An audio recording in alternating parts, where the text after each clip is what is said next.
Hello friends, Radhe Radhe. તો friends, અમારી ચેનલમાં તમારું હાર્દિક સ્વાગત છે. તો આજે આપણે બનાવવાના છે એકદમ રેસ્ટોરન્ટ સ્ટાઇલ મલાઈ કોફતા. આ કોફતા ખાવામાં બહારથી ક્રિસ્પી, અંદરથી સોફ્ટ અને મોંમાં ઓગળી જાય એવા, સાથે ક્રીમી અને રીચ ગ્રેવી સાથે તૈયાર કરીશું. તો આ વિડીયોને અંત સુધી જરૂરથી જોજો. અને આ વિડીયો જોતા પહેલાં અમારી ચેનલ સબસ્ક્રાઈબ ન કરી હોય તો પ્લીઝ પહેલાં સબસ્ક્રાઈબ કરી લો. અને હા, બેલ આઇકન જરૂરથી દબાવજો, તો તમને આવી નવી નવી રેસીપી ઇઝીલી જોવા મળી જશે. તો ચલો હવે રેસીપી સ્ટાર્ટ કરીએ. સૌ પ્રથમ આપણે કોફતાનું મિશ્રણ તૈયાર કરીએ. એના માટે એક બાઉલ લઈ લઈએ. બાઉલની અંદર આપણે 100 ગ્રામ જેવું પનીર લઈશું. હવે પનીરને ખમણીની મદદથી સરસ રીતે ખમણી લઈએ. આવી રીતે મેં બધું જે પનીર હતું એને પ્રોપર રીતે ખમણી લીધું છે.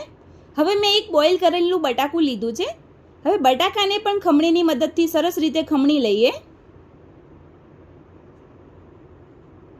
હવે આપણે એની અંદર મસાલા કરીશું.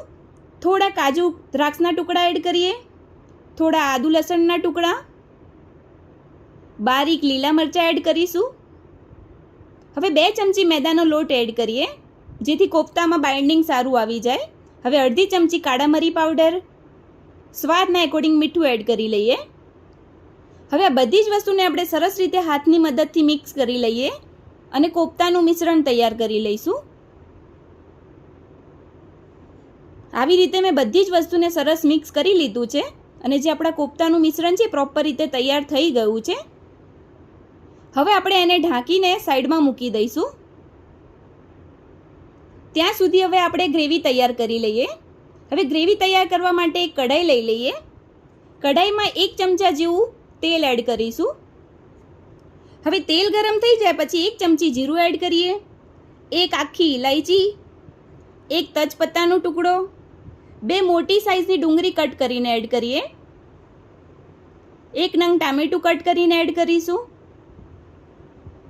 આદુ મરચાં અને લસણના ટુકડા એડ કરીએ, થોડી કોથમીર, 7 થી 8 નંગ જેવા કાજુ, સ્વાદના એકોર્ડિંગ મીઠું એડ કરીએ, અડધી ચમચી જેવી હળદર, થોડું ધાણા જીરું પાવડર અને 1 થી 1.5 ચમચી જેવું લાલ મરચું પાવડર એડ કરીશું. હવે આ બધી જ વસ્તુને આપણે સરસ રીતે મિક્સ કરી લઈએ બધા મસાલામાં. આવી રીતે મેં પ્રોપર સરસ રીતે મિક્સ કરી લીધું છે. હવે એની અંદર આપણે પાણી નાખીને એકદમ સોફ્ટ થાય ત્યાં સુધી આપણે બધા વેજીટેબલને ચડવા દઈએ. હવે સરસ રીતે મિક્સ કરી લઈએ. હવે 5 થી 7 મિનિટ માટે ઢાંકી દઈએ, જેથી આપણા જે વેજીટેબલ છે પ્રોપર સોફ્ટ થઈ જાય. હવે 5 થી 7 મિનિટ જેવું થઈ ગયું છે. હવે ચેક કરી લઈએ તો જે આપણા વેજીટેબલ છે પ્રોપર રીતે સોફ્ટ થઈ ગયા છે. હવે આપણે એને ગેસનો ફ્લેમ બંધ કરી દઈએ અને કઢાઈને નીચે ઉતારીને થોડી વાર માટે ઠંડુ થવા દઈએ. હવે આપણે એક મિક્સર જાર લઈ લઈશું. હવે જે ઠંડા થયેલા ગ્રેવીવાળા વેજીટેબલ છે એને એડ કરી લઈએ.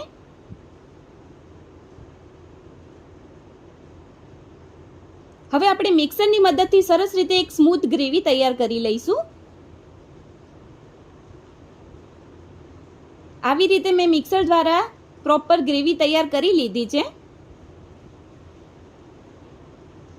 હવે આપણે એક બાઉલ લઈ લઈશું અને બાઉલની અંદર આપણે એક ગળણી મૂકી દઈએ અને ગળણીની અંદર જે આપણે ગ્રેવી બનાવી છે એ ગ્રેવી આપણે ગાળી લઈશું સરસ રીતે. આવી રીતે આપણે ગળણીની મદદથી સરસ ગ્રેવી ગાળી લેવાની છે પ્રોપર.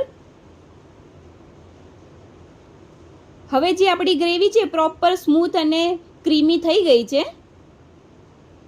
હવે એને સાઈડમાં મૂકી દઈએ અને જે આપણે કોફતાનું મિશ્રણ તૈયાર કર્યું હતું એ લઈ લઈશું. હવે આપણું જે મિશ્રણ છે પ્રોપર રીતે સેટ થઈ ગયું છે. હવે આપણે નાના નાના લોયા લઈને કોઈ પણ ક્રેક ના રહે એવી રીતે આપણે કોફતાનો શેપ આપીને તૈયાર કરી લઈશું. આવી રીતે ગોળ ગોળ કોફતાનો શેપ આપીને તૈયાર કરી લેવાના છે. આવી રીતે આપણે બધા જ કોફતા તૈયાર કરીશું. આવી રીતે મેં ક્રેક વગરના બધા જ કોફતા તૈયાર કરી લીધા છે પ્રોપર રીતે. હવે આપણે એક ડીશમાં કોર્નફ્લોર લઈ લઈએ. હવે કોર્નફ્લોરની અંદર આપણે જે કોફતા તૈયાર કર્યા છે એને આવી રીતે કોટ કરી લઈશું.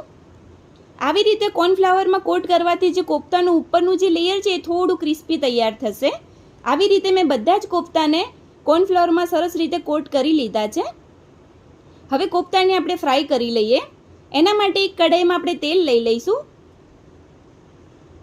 અને તેલ ગરમ થઈ જાય પછી જે કોફતા કોટ કરેલા છે એને એક એક કરીને નાખીને આપણે ગોલ્ડન બ્રાઉન થાય ત્યાં સુધી આપણે એને ફ્રાય કરવાના છે. આવી રીતે ચમચીની મદદથી હલાવતા રહીશું જેથી આપણા કોફતા છે બધી બાજુથી ગોલ્ડન બ્રાઉન થઈ જાય. હવે જે આપણા કોફતા છે એ બધી સાઈડથી ગોલ્ડન બ્રાઉન થઈ ગયા છે અને પ્રોપર શેકાઈ ગયા છે.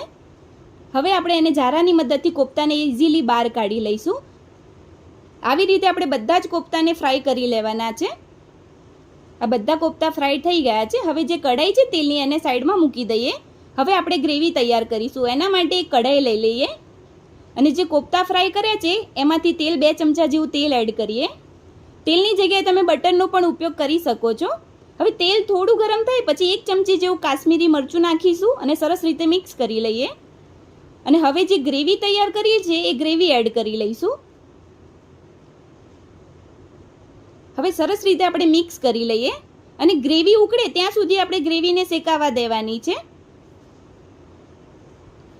અને આ મલાઈ કોફતાની જે ગ્રેવી છે એની થિકનેસ આપણે પાતળી જ રાખવાની છે, એનું ખાસ ધ્યાન રાખીશું. હવે ગ્રેવી પતલી કરવા માટે થોડું પાણી એડ કરીએ અને સરસ રીતે મિક્સ કરી લઈએ. હવે આપણે એની અંદર થોડા મસાલા કરીશું. થોડી કસ્તુરી મેથી એડ કરીએ. 2 ચમચી ફ્રેશ મલાઈ એડ કરીશું. મેં ઘરમાં રહેલી મલાઈને એડ કરી છે. હવે થોડો ગરમ મસાલો એડ કરીએ. હવે આ બધા જ મસાલાને સરસ રીતે મિક્સ કરી લઈએ ગ્રેવીમાં. હવે ગ્રેવી ઉકળે ત્યાં સુધી આપણે એને ઉકાળીએ. હવે જે ગ્રેવી છે આપણી પ્રોપર ઉકળી ગઈ છે અને તૈયાર થઈ ગઈ છે. હવે ગેસ ઉપરથી ઉતારી દઈશું. હવે આપણે એક બાઉલ લઈ લઈએ. હવે બાઉલની અંદર આપણે ગરમા ગરમ ગ્રેવી સર્વ કરીએ. હવે જે તૈયાર કરેલા કોફતા છે એને એડ કરી લઈશું. કોફતાને ગરમ ગરમ ગ્રેવીની અંદર જ આવી રીતે એડ કરવાના છે. હવે ઉપરથી ફરી ગ્રેવી સર્વ કરીએ કોફતા ઉપર. હવે ઉપરથી થોડી ગાર્નિશ માટે કસ્તુરી મેથી એડ કરીશું. થોડી ફ્રેશ મલાઈ એડ કરી લઈએ. હવે થોડા ગાર્નિશ માટે લીલા ધાણા મૂકી દઈશું. તો મિત્રો તૈયાર છે આપણું રેસ્ટોરન્ટ સ્ટાઇલ મલાઈ કોફતાનું શાક. આ શાકને તમે બટર નાન, પરાઠા અથવા તો તંદૂરી રોટી સાથે પણ ખાઈ શકો છો. તો તમે પણ આ ટીપ સાથે જરૂરથી એકવાર ટ્રાય કરજો. રેસ્ટોરન્ટ જેવું જ તમારું શાક ઘરે બની જશે. તો મિત્રો તૈયાર છે એકદમ ક્રીમી અને સ્વાદિષ્ટ રેસ્ટોરન્ટ સ્ટાઇલ મલાઈ કોફતાનું શાક. તો તમને આ રેસીપી વિડીયો કેવો લાગ્યો એ કમેન્ટ જરૂરથી કરજો અને વિડીયોને લાઇક કરજો, શેર કરજો. હવે ફરી મળીશું આવી નવી રેસીપી ટીપ સાથે. રાધે રાધે.